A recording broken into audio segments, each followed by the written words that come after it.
globalement, pour réaliser cette technique, je vais vous donner quelques principes. Donc, on va susciter un état modifié de conscience. Donc, il va y avoir ce qu'on appelle une induction hypnotique en l'occurrence.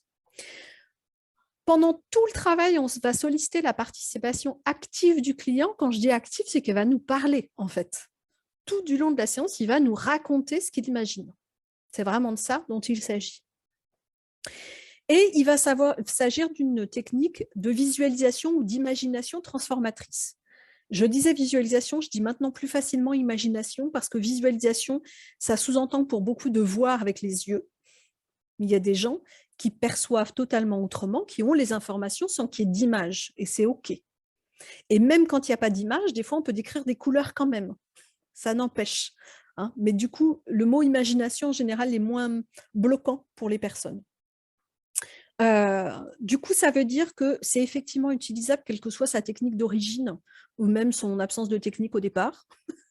Donc, il n'y a pas besoin d'être hypno. Il y a des gens moi j'ai formé des gens qui sont énergéticiens, qui sont des particuliers qui se sont appropriés cet outil-là, qui sont magnétiseurs, qui font de la mindfulness. Enfin voilà, il y a peu importe en fait, parce que ça ne demande pas de connaissances théoriques du monde de l'hypnose pour faire ça.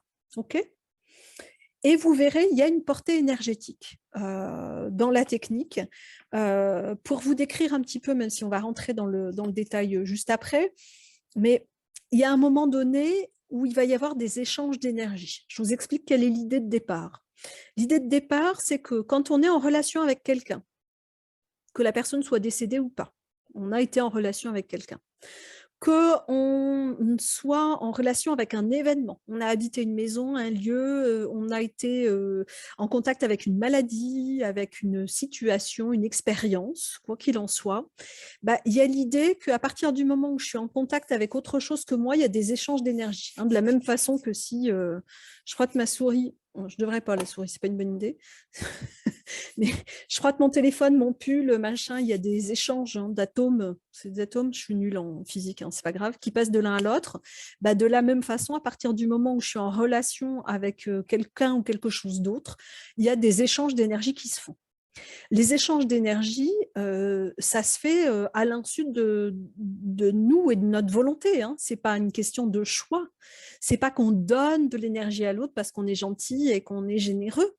Ou c'est pas que l'autre nous refile ses saloperies parce qu'il a envie de nous emmerder. Hein. Parce que des fois, il peut y avoir tout ça derrière ces concepts-là.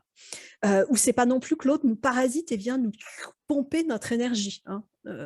C'est juste qu'il y a des échanges d'énergie qui se font de façon plus ou moins, je dirais, équilibrée, hein, parce que ça, on est chacun, j'allais dire, responsable, pas coupable, hein, mais juste responsable du fonctionnement de notre énergie, et on est plus ou moins poreux à l'autre. Hein, si on est hypersensible, on va avoir tendance à se choper beaucoup l'énergie des autres. Et puis, il y a des gens qui ont l'impression de beaucoup donner. Alors, souvent, quand on a l'impression de beaucoup donner, c'est qu'on attend de beaucoup recevoir.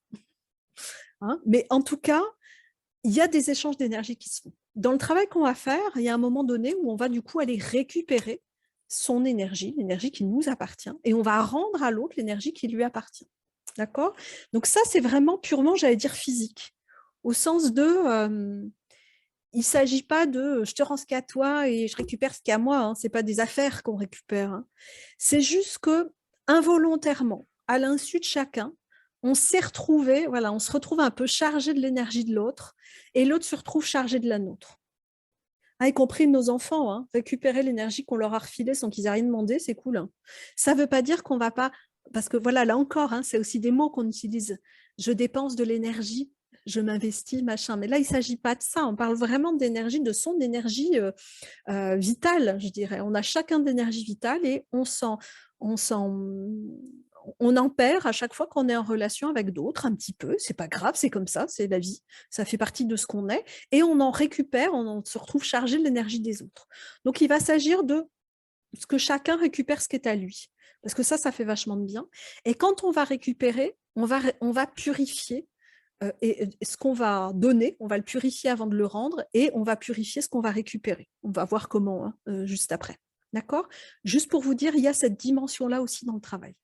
Cette dimension-là, moi, je la zappe pour les enfants. Parce que généralement, les enfants, ça va tellement vite que voilà, ils ont besoin que ça aille vite. Et du coup, je raccourcis cette partie-là. Et il m'arrive de zapper aussi cette partie-là dans les deuils réels. Pourquoi? Parce que ça fait parfois moins sens pour les personnes qu'on accompagne. Donc, j'ai pas de règle sur on le fait ou le fait pas, c'est comment je le sens. Si couper les liens de douleur, ça a déjà été énorme et qu'émotionnellement, c'est bah, je vais zapper éventuellement les récupérations d'énergie. Ça dépend des fois. Des fois oui, des fois non. En tout cas, autorisez-vous à faire comme vous le sentez. Par contre, dans les relations douloureuses, ça, je le zappe jamais. D'accord? Avec les gardiens non plus, je le zappe pas, cette part-là.